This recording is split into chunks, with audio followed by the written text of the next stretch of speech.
Now, whether you love or hate The Rise of Skywalker, or fall somewhere in between, I think we can all agree that the movie didn't do the best job of explaining, well, pretty much anything really. Palpatine saying the dark side is a pathway to many abilities, some considered to be unnatural, a line he also spoke in the prequels, is apparently the only explanation we need as to how he's returned from the dead, because it's not like we'd need a good explanation as to how the main villain of the first 6 movies, who we thought had been defeated, has suddenly returned after the previous 2 movies didn't hint at his return at all.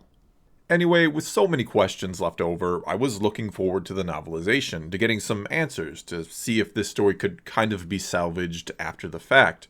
And no, I'm not saying you should have to read the novelization to understand the movie, just that I was personally curious what someone could do with this in order for it to make sense. And honestly, I didn't think it'd be all that hard, at least in regards to Palpatine's return. Stupid or not, you just have it where Palpatine somehow survived the destruction of the second Death Star, knew his empire was going to fall apart. He's always talking about how he foresees everything. So he retreated into the unknown regions to the Sith world of Exegol, where he could hide out and oversaw the formation of the First Order and the Sith fleet, and came up with a brand new plan to conquer the galaxy. And at some point along the way, he hooked up with someone, and they had a son, which he either didn't know about or didn't care about, maybe because they didn't end up Force sensitive. That son then went on to have Rey. She ended up super powerful, and Palpatine wants her because he thinks she's a perfect vessel to transfer his essence into, because his current body is around 100 years old and has been ravaged by the dark side most of his life. And to me at least, that sounds like a simple, clean, easy to understand and follow explanation. It took me 30 seconds to go over, and I'd imagine it covered most of your more pressing questions about his return, other than who hooked up with Palpatine, and was it before or after the face incident in Revenge of the Sith. However, something simple like that wasn't what they went with. Instead, they made it so complex and silly that I have more questions now than I did before we got the explanation. Because first of all, and I talked about this in a video the other day, the Palpatine we see in The Rise of Skywalker is actually a clone, one that contains the real spirit of Palpatine, but it cannot contain the immense power, and hence it's falling apart. Second of all, Rey isn't really Palpatine's granddaughter. She's the daughter of a different clone of his, not the one we see in The Rise of Skywalker. One that wasn't an exact copy of him, and ended up in Palpatine's eyes as a useless, powerless failure whose only worth was continuing the bloodline by a more natural method. In other words, this clone wasn't Force sensitive, so Palpatine didn't really care about it, beyond the fact that, in a sense, it would carry on the bloodline, because I guess he was worried about that.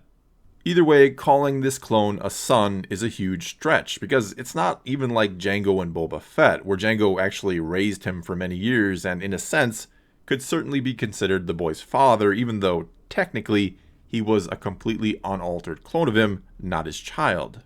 Furthermore, and this is the part that really doesn't make sense, is if the clone wasn't special and couldn't contain Palpatine's immense power, why would the daughter of this clone be so special? Why did the daughter of a faulty clone go on to be one of the strongest Force users ever seen? Why was it a Force dyad along with Ben Solo? How does that even happen? I know the book tries to cover itself a little here by saying that this clone would be able to continue the bloodline by a more natural means, but come on. Wouldn't it have just been easier to go with the idea that at some point along the way, Palpatine had sex with a woman, they had a child, and that child went on to have a child of his own, which is of course Rey. I don't understand the extra steps, which just complicates everything and makes us ask 100 more questions when they could have literally made her the granddaughter of Palpatine, which is stated in the movie, making us all just kind of shrug and say, yeah, I guess that makes sense that she's so powerful. Instead, now we have it where they're telling us it's all but impossible to make a clone that could contain his immense power, but if that clone has a child, it becomes a perfect host? Why? How does a clone having a child make for a perfect host to the original? Why are we going at this in such a roundabout way when, again, Palpatine could have just had a normal son the old-fashioned way? Because, let's be real here, messed up face or not, there are plenty of women who would have slept with the frickin' Emperor of the Galaxy. And I know, that's problematic.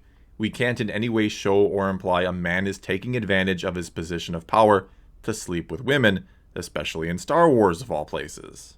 This might somehow encourage young boys out there to embrace their toxic masculinity and do this themselves someday, even though Palpatine might literally be the worst being in the entire galaxy, and even subtly implying he's done something like that would make him an even worse person.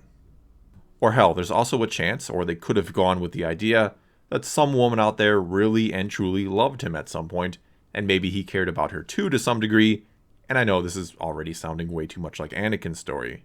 But anyway, like it or not, problematic or not, there were no doubt plenty of women in the Star Wars galaxy who would have done anything to get close to the Emperor of the galaxy, the most powerful person there is, for any number of reasons. I don't know why we couldn't have just had it where one of them had his child. And sure, maybe I'm way off base here. Maybe they thought this whole thing where Rey's father is a clone of Palpatine would make for the best possible story, even though it kinda contradicts the movie, where I think it gets clearly established they literally mean she's his granddaughter, when again, technically now, she's not. Either way, it just overcomplicates everything, and in my opinion, takes something away from the character of Rey. And I'm not saying she's a great character as Palpatine's literal granddaughter, but I do think she's a better one that way, not to mention it just makes for a better, cleaner, easier to understand and follow story. We also have a ton of confusion around cloning Force-sensitive individuals. I mean, can it work or not? Can a clone end up Force-sensitive like the original? Is the only reason Palpatine's clone, the one we see in The Rise of Skywalker, the only reason it didn't work or couldn't contain his power? Because his power was so immense? Would a lesser being, someone not as strong with the Force, be able to pull off this transfer? And did Palpatine need some type of genetic similarity to the person he was transferring into? Because Rey has only half of his DNA, and the half it does have didn't come from a perfect clone. So would any Force user who's powerful enough do the trick when it comes to transferring into? If so, would Kylo Ren have worked? Could Palpatine have just provoked him at the start of the movie, got Kylo to kill him, and then transferred into him? Again, the backstory they came up with not only didn't answer a lot of questions, it created so many new ones. And I'm not really sure why they did that, when it seemed like there was a simple story they could have gone with, though maybe not a great one since the whole story itself isn't great, but at least it would have made sense. Well, that's all I've got for you this time. Now it's your turn to tell me what you think. Do you like this idea that Palpatine's son was actually a clone, or do you think it adds unnecessary clutter to the story? Either way, let me know in the comments below and let's talk some Star Wars. And until next time, thanks for watching.